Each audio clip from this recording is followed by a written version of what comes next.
Very special thanks to Barrow Motors of Burnham-on-Sea in Somerset, of course, for providing the vehicle in this review. And as I always like to do, I've dropped a link to their website, their stock page, their contact page, etc.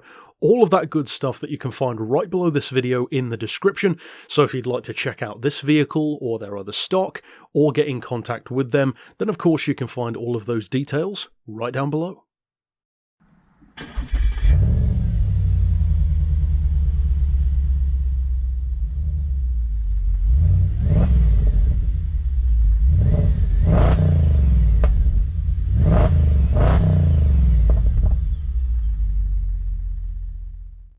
Given the nature of many of the most successful and most popular episodes of Beards and Cars, this is pretty much a vehicle that had to ultimately be featured, because vehicles such as the Jag XK, the BMW 6 Series, and various other models as well in that kind of sphere, even some outside of the GT category like super saloons, they tend to be some of my best received and most popular reviews, and it's not hard to see why. You get so much car for the money, especially here in the UK, and I've seen from comments from various ones of yourselves on episodes that in other countries value isn't necessarily quite as good as we get here on many used cars.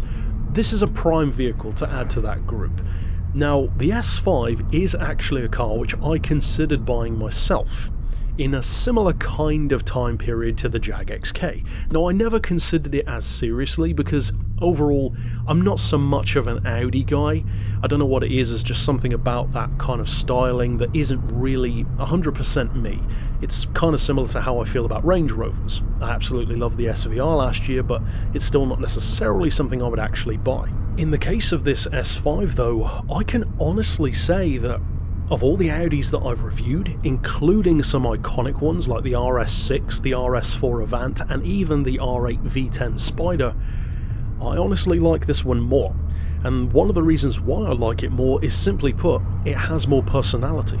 This is the least Audi that I've driven so far, and I think it's all the better for it. This almost feels like a Jaguar if it had an Audi body on it. And I think that that is a great thing, because there are certain key advantages to this car over something like a Jag XK, which falls into the exact same kind of price bracket. It's a fantastic rival. In fact, in particular, there are probably three cars which I would put in direct competition with each other, which I've talked about. This car, the BMW 6 Series, and the Jag XK. They are fantastic rivals for bang on the same kind of prices, and each one has their own distinct advantages, and to some degree each of them kind of caters to a little bit of a different taste. Now, if I could go back in time, I would still choose the Jag over this for a couple of reasons. One of the obvious ones being the styling. The Jag appeals to me more. There are, I would say, probably three things about this car which stood out to me the most though, in terms of being really strong selling points. One of them you'll probably guess, being an Audi. Another one is a little bit surprising, and one is a very pleasant surprise which most people who have seen, or more accurately heard, an S5 on the road can probably guess as well. So let's start with that one. These sound fantastic. The 4.2 V8 in the S5 is a lovely sounding engine. Take it from someone who has owned two Maseratis and a supercharged Jag with a V8 engine, this is easily up there with those. It's a different kind of sound, but it's just as impressive.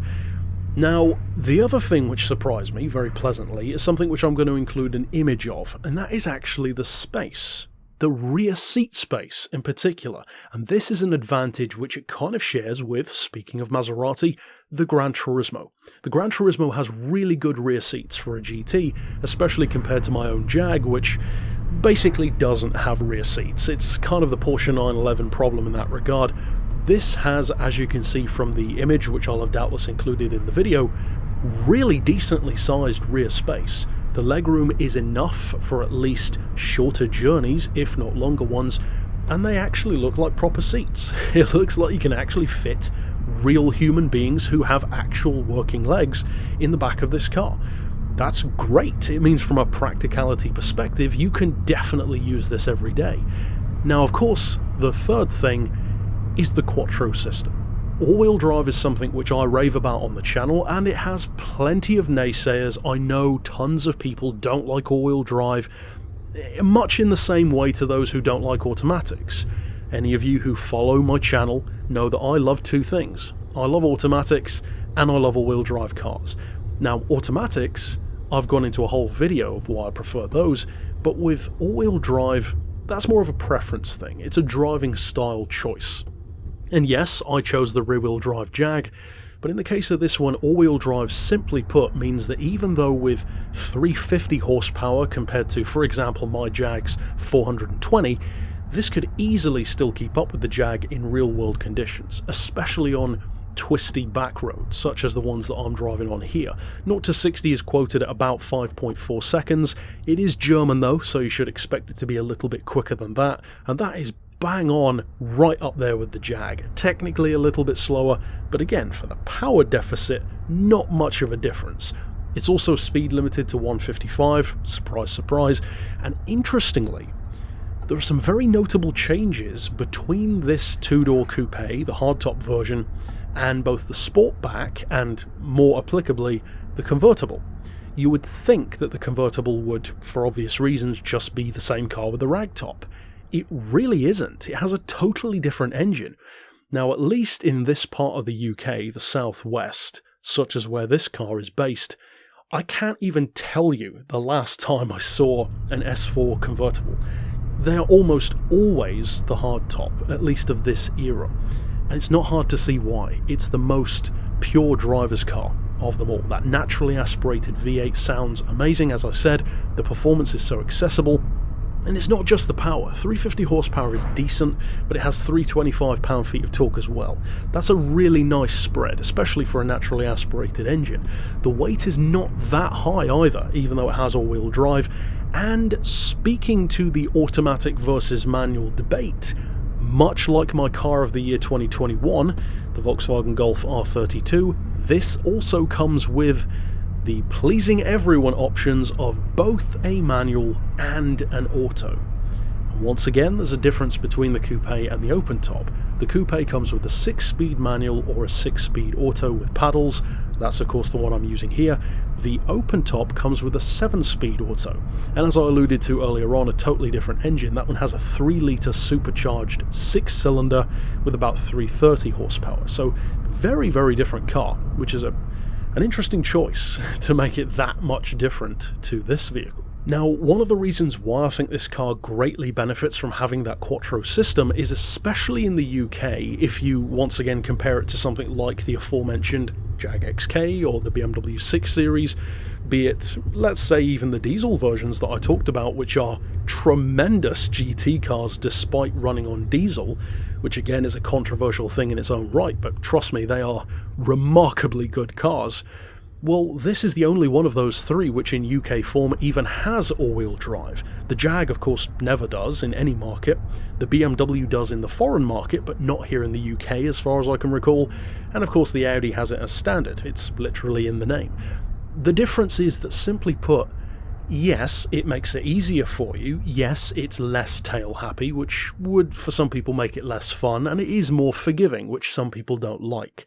But if you want a car that has explosive performance, which you don't even have to think twice about using, something which pretty much will never break loose unless you push it to the absolute limit, and which essentially feels like you're driving a rally car when you do push it hard on a back road, well, despite having the 50, 70, even if you compare it to a 5-litre Jag XK, sometimes over 100 horsepower disadvantage, well over, it just doesn't feel like that in practice. It feels responsive, it feels planted, it feels like the grip will never run out. Now, in terms of pricing, at least here in the UK again, you can pay quite a varied amount, and this is one of the potential issues I think that the S5 has, and that is the kind of clientele who buy them. This is actually where it's a little bit closer to the BMW 6 Series than it is to the Jag, because with Jags, most XKs and XKRs especially don't tend to have crazy mileage. Some do, but most don't, because most tend to be treated as a sports car rather than a daily driver, even though that's what mine was. In the case of an S5, they tend to get driven a lot, so much more like my current Bentley, wherein finding a low mileage one is very difficult, and if you do, you'll be paying a lot more for it. Likewise with the S5, You technically can find one with maybe 40,000-50,000 miles on it, but even then that's a stretch, and that's not exactly low mileage. Now these ran from 2007 to 2016 in this form, and for that kind of range and for that kind of mileage range, you should be expecting to pay anywhere between $6,000 for probably a less than stellar one with very high miles, all the way up to technically 15,000-16,000 if you want to. And to give that a little bit of perspective, about £16,000 is interestingly where this car directly hands off the baton to the RS5, albeit very low-end RS5s with super high mileage, so it transitions fairly nicely into that higher 440 horsepower model, which of course is an entirely different beast in its own right.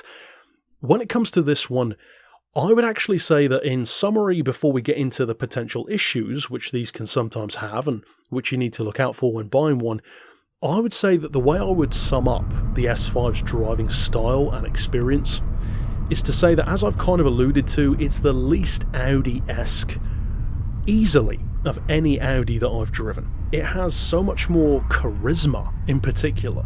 It's so much more playful. It's louder deliberately.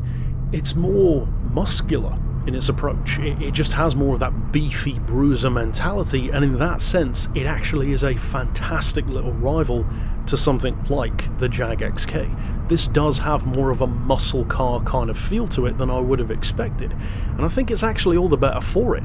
It kind of reminds me in some senses actually of what I would typically expect from something more like a Mercedes AMG, except it doesn't have the disadvantage of just spinning up the rear tyres like an AMG typically would.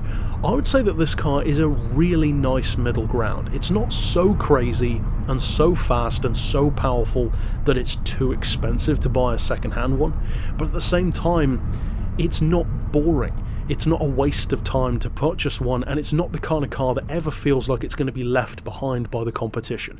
It's a very solid all-round choice, and it's not difficult at all to see why they're so popular, and why, at least from the cars that I've seen, this is by far the most common Audi S model that I ever see on the road. Not including RSs, just S4, S3, S5, that kind of thing.